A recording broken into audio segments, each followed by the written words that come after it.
Bentley to just make a play in the backfield.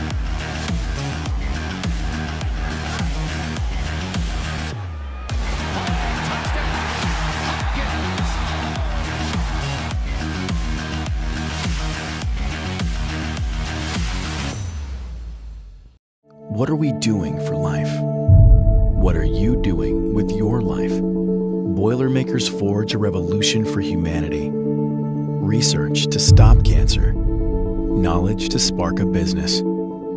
Hands-on learning to heal the real world. When you're open to being a change maker, willing to work harder to transform lives, then you're ready to make life better.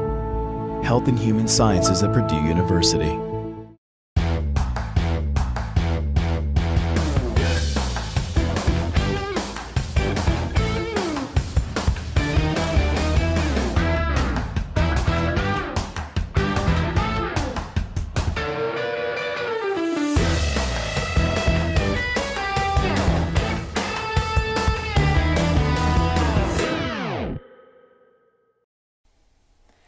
Welcome back. I think we're ready for another question. Let's find out what it is.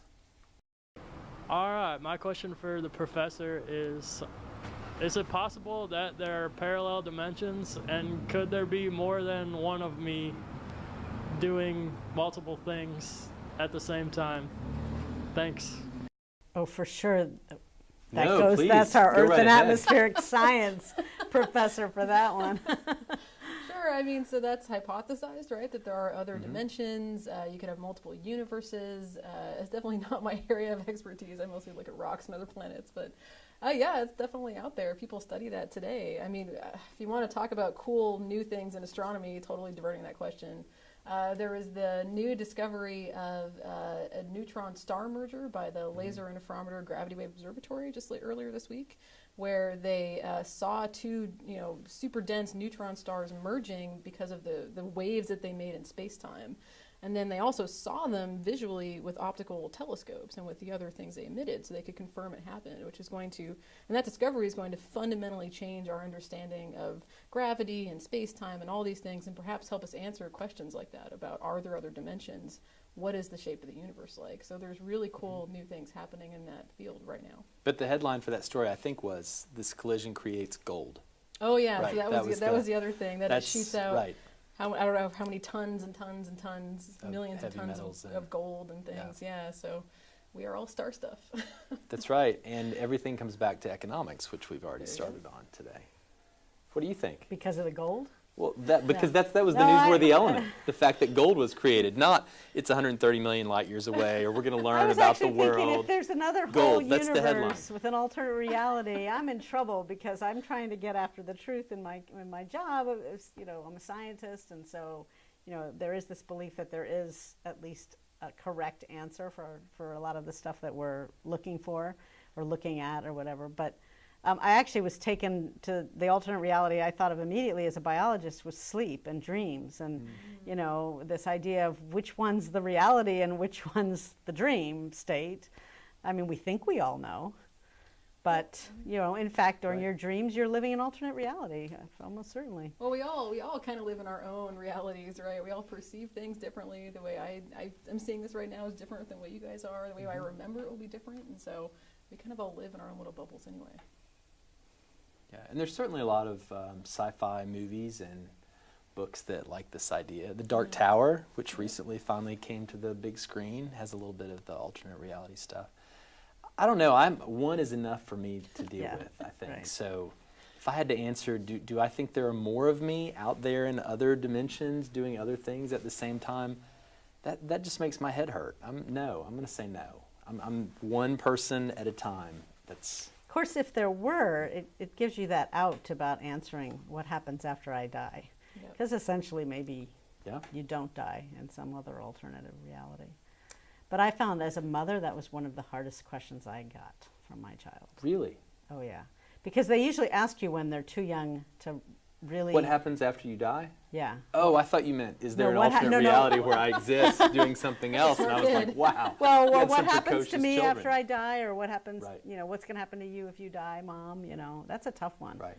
As a parent. In fact, my view is people invented religion so they could answer that question. Yeah. to their kids and say, oh, there's a beautiful, wonderful place there after you die. Right. Because otherwise it's That's pretty a pretty bleak. cynical thought, though. I know. Yeah. I know. I'm a believer myself, so I think that really is. There Oh. really is. Well, I'm something not, there. so Well, it I makes mean, it hard for clearly, me then right, yeah. to answer that question without saying, yeah, nothing, you're gone. Right. Yeah. We got real metaphysical in a hurry, didn't we? Yeah. Bring in But astronomy. alternate realities. I don't know. I mean, we wouldn't know, would we? So.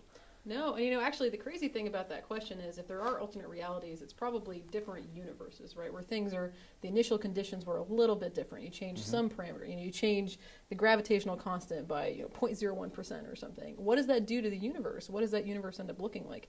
You probably wouldn't get human beings. We don't even know how common life is. How easy would it be to create life in another universe like that? So.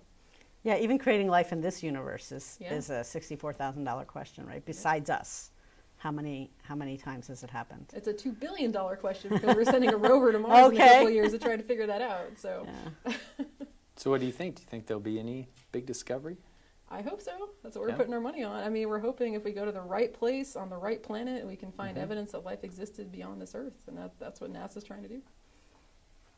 All right. I think there will be life in the universe, in this universe. On Mars specifically? I don't or know just about somewhere Mars. else? I mean, I think there's good evidence that there was water on Mars, right? So that's pretty good bet already. All right. Well, we're going to go to one more commercial break, and then we'll come back for another question.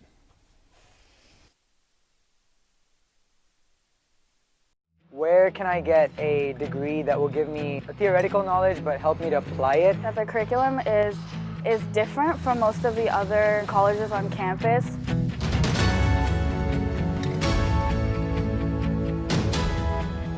It's all hands-on. I get to do a lot of lab work. I get to work with stuff. I get to make things. You're always working with your hands and you're actually doing the stuff instead of sitting in a classroom just hearing about all of it. You get to know professors and other staff on an individual level. Willing to do anything they can to help you succeed. One-on-one learning experiences focus on problem solving, how to learn, how to think. Actually having clients and actually working with them. My internship was with Apparatus Infrastructure Services. Internship with Procter & Gamble. I'm doing an internship this summer at Indiana Farm Bureau Insurance. When I went to my internship, it was so easy to apply what I learned in class. I'm in my capstone project. It's kind of like a senior design.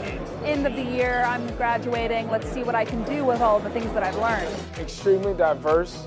It's a very global and diverse environment. We're in smaller classes. We get to work on our own projects very often. Finding this team, this perfect team. I've really enjoyed learning a lot more about proper persuasive techniques. I've gained so many leadership skills. I've become really good at actually giving oral presentations now. And I've really sort of come out of my shell. I can utilize both of these majors and get well-rounded in these areas. If you're thinking about coming to Purdue Polytechnic, do it. Purdue has so many opportunities for you. You're going to grow not only just by your academics and your skills, but you're going to grow as a person. I want to be that person that inspires a child to go in technology. You just have so many opportunities here that you're not going to find anywhere else.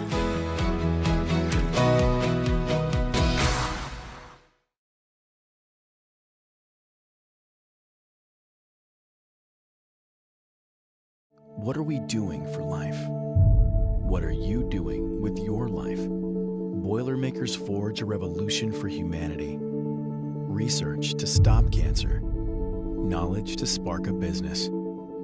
Hands-on learning to heal the real world. When you're open to being a change maker, willing to work harder to transform lives, then you're ready to make life better. Health and Human Sciences at Purdue University. So we have time for 2 more questions tonight. You get a bonus question on this episode of Ask a Professor. Let's hear what the next one is. My question for you is, what does it mean to have a good life? What does it mean to have a good life? Bryony, what's your definition of a good life? For me, it's all about having choice, being able to choose what I want to do, being able to be where I want to be and spend my time how I want to spend it. So it's about flexibility. I mean, that assumes I have enough money to be able to do that, right? And so that's why I love being a professor, because I can kind of set my own hours, set my own schedule, deal with who I want to deal with, all of that. And so that's a lot of fun for me. Okay. What's your good life, Donna? Well, I was going to say life, liberty, and the pursuit of happiness, but I think also health, good health, makes a big difference as well. And I feel like I've just been very lucky that way. Having a really warm, comfortable family. I come from a really big family. That just makes life interesting. But yeah, liberty, freedom, as you were saying. I think we're really lucky to live in the country that we live in and the time that we live in it and the opportunities that we're all given. Yeah. I think when I think of a good life, I think of joy and things that bring joy. And so for me, I'm married. I have 2 children, and every age is a great age. That's my philosophy. They're 11 and 16 right now. And so thinking about each age and getting to enjoy seeing them grow and change and learn new things and become their own little people. I think that's a big part of a good life. Yeah, I think parenting is a phenomenal part of a good life if everything works out. I mean, you always know of people who just got dealt a bad hand, for whatever reason. It could be bad health in their children, or it could be difficult children, or kids who just won't, maybe don't have your view of how to behave. Or, I don't know. And then I think it's tough to be joyous. It can be really struggle.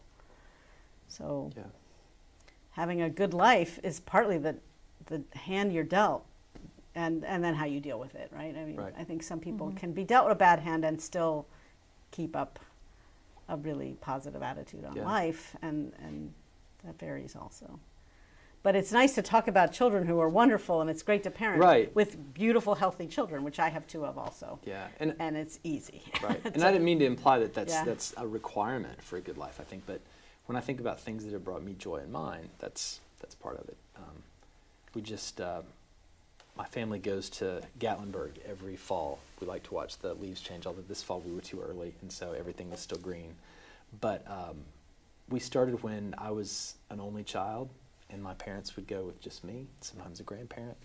And then this year when we went, it was my parents, my sister, her husband, their 2 kids, my wife, our 2 kids. So we've gone from 3 to 10. And just thinking about all the changes that have happened there, but along the path going from 3 to 10, it just brings a smile on my face. And I feel very, very fortunate to have this job. I mean, we all get to share the benefits of this job and getting to be with students and getting to learn new things and be part of that. I think those bring us, it sounds like those kinds of things bring us joy in different ways too. Yeah, I think people and your interactions with people, your relationships is ultimately what makes life rich. You can have a great job, but if you don't have anybody to share that joy with, what are you doing, So, that's actually one of the things that's really hard about being young right now in this country is that there's a lot of pressure to move and to move for your career, which means you're disrupting that whole social network that you have around you, and you have to make new friends every time you go, which gets harder and harder. And so that's definitely one of the things that's changed a lot in the past few decades. On the other hand, I grew up as an Army brat, and so we moved a lot. I mean, I did have my whole family. I'm one of 8 kids, 7 brothers and sisters. It's hard to keep track when you get to that many. But we moved like every 2.5 years, and the upside of that is that you're really good with change, and you almost welcome it. I remember there were times in my life where if I stayed in the same place for 5 years, I started to get agitated. I got wanderlust. It was so you're good at a traveler. You're a good traveler. You're a good person for just wanting new things instead of getting kind of too comfortable in one place. So there's advantages as well to moving around a lot. So maybe the young people shouldn't be so worried necessarily about having to move for that job, because that enriches your life too when you see new places, new things, new people. Yeah, I had cousins that lived in Middle Tennessee, and they never left their home county until they were in their 70s or something. And that's just hard to imagine today, because Americans are on the move.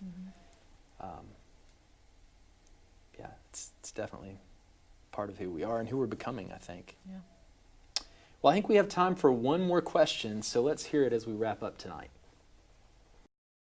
What was the weirdest reason you asked someone to leave class for? The weirdest reason you ever asked someone to leave class for? I'm not sure I've ever asked anybody to leave my class. Have you? I'm trying to think. I don't remember that I have, so that's going to be a hard one to. I Have you? haven't either. No, Okay, never so have. let's reframe our question to. What's the weirdest thing that's ever happened in your class? Well, we could do that. You want to do that? Or we could say, what's ever made you want to ask somebody to leave your class? Have you ever had that happen? Anything that really just drove you crazy? Oh man, this people watching Netflix in class drives me crazy. Yeah. It's just constant. Yeah, all the time. Yeah, there are new temptations. I remember this was before the devices were as much of a challenge, but I remember having a student in a large lecture class who would come to class and just open the exponent just like this, just great big, and that did get to me a little bit. That was not my favorite thing. Have you ever had anything like that where you just thought, oh. Only when I've been in the back of a class watching someone else teach, and you can see all the stuff that's going on in the back couple of rows, and nobody is paying attention. They're reading the paper, they're reading their computer, they're checking their email, and you think, why bother to come to class? What is it that you're here for that you think, are you going to miss some important announcement? That's the only reason that you're in the room? Or are you, taking advantage of what's going on here? It's very frustrating to see that. And I think it's gotten much worse. Oh yeah, because now we have to use devices in our classes, hot seat and all these other technologies, right? They have to have something in front of them. And so as a student, it's really, I know as a person, I'm at a conference or something, it's really hard to stay focused if I have to be on my computer for it. So it just gets harder and harder. And the people around you get distracted by what you're doing. There's been studies showing that there's a ripple effect in the classroom from one person who's distracted out to everyone around them, and their learning decreases. So that's a really hard balance to strike right now. Yeah, and I mean, the temptations are different, but students always have more brain capacity than they're necessarily using in the class. And so I've heard family stories where people in my family got in trouble, in the 50s for hiding a book behind their actual book and reading something else. So now it's technology or it's something else. I got in trouble for working ahead in my spelling book when I was in like 4th grade. And I got picked up and shoved against the corner and made to stand in the corner for the whole shoved against the corner with a bookcase shoved up against me. Yeah, it was Catholic school, Yeah. But it's so funny because I told my mom about this years later, and she was like, "Well, if I had heard that, I would have gone." I was so afraid that I was so in trouble that I would never have told my parents. And my mom was like, "Oh, I would have gone and yelled at that it was a teacher at the time." And in hindsight, that seems crazy, right? Because I was really bored of what was going on. And maybe, these kids are telling us they're really bored with our lectures, and we're being asked to flip classrooms for so that the learning can be more active. And that is something, I guess, that could work with this generation to get around otherwise these just disengaged students. But it's hard. Yeah. It's hard to sort of learn how to teach in a way that you weren't taught by example. So you're basically being asked to do something all new. It is. And flipping is not the only way, I think, to get students to learn more actively. Yeah. I know for me and some of my colleagues, just trying to think in terms of not content, not what are we covering today, but what are students going to be able to do after today, or what are they going to be able to take away and use. I think that's a different way of thinking about it, too, that I hope is a good thing for students, but is a different way of thinking about it for a lot of us that are used to kind of content. What are we, what's our outline? What are we going to cover? Yeah, for my classes, which are all about, the natural systems around us, I love teaching them in terms of, how do you explain the thing you see, right, in your everyday life. Today we talked about clouds in class. Yeah. How does a cloud form? What makes that happen? What is that process? And we did a demo, and it was fun. So I like to think that helps, but it's still hard. So it makes minutes, it, so that they're going to be able to explain this idea or this concept at the end. Yeah. Well, we've had quite a range of questions tonight. Thanks for joining us and asking our opinions, and now you know what they are. Be sure to check us out on Facebook or at YouTube at Ask a Professor. I'm Josh Boyd. Have a great night.